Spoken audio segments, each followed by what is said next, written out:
Good morning po sa inyo lahat. Isa pang maliyugto na ating daily Bible blessings. Pamagat po ng ating aralin ngayong umaga ay ang panganib ng kabanalan. Ang panganib ng kabanalan. Ito po naman natin pong tungkulin sa ating Panginoon bilang mga Kristiyano na mamuhay na may kabanalan. Ito po ay utos ng Diyos. At dahil po ang ating Diyos mismo ay banal, dapat tayo magpakabanal.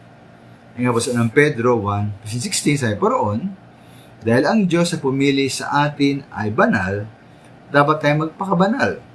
Ay sa nanusulat, magpakabanal kayo sapagkat ako'y banal. Ito po ay ayon sa ating Diyos at kanyang utos. Ngayon po atin pong pansinin na sa ating pag-isikap na mamuhay na may kabanalan, ay meron po yung kasamang panganib na tayo magkasala.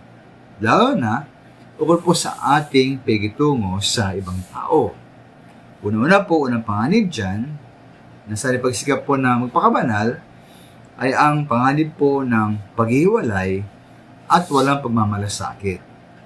Kaya po sa Mark 2:16, tinanong po ng mga kabilang sa pangkat ng mga Pariseyo, ang mga alagad ng ating Panginoon Hesus, kung bakit ating Panginoon Hesus ay kumakain kasama ang mga maniningil ng buwis at mga makasalanan.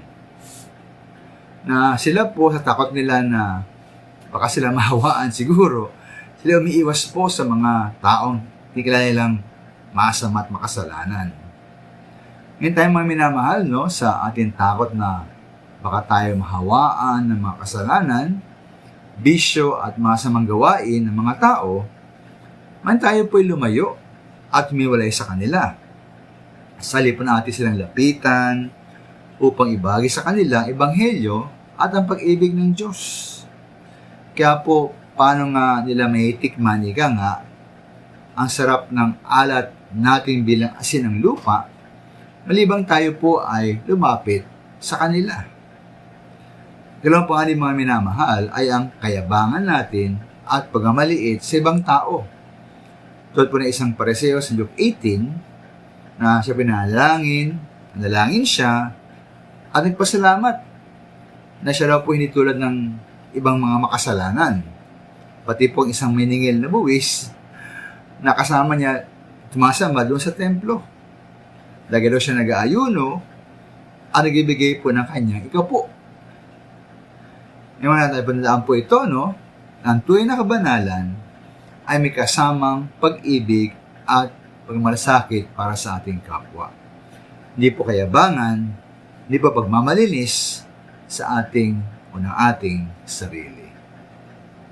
Maraming salamat.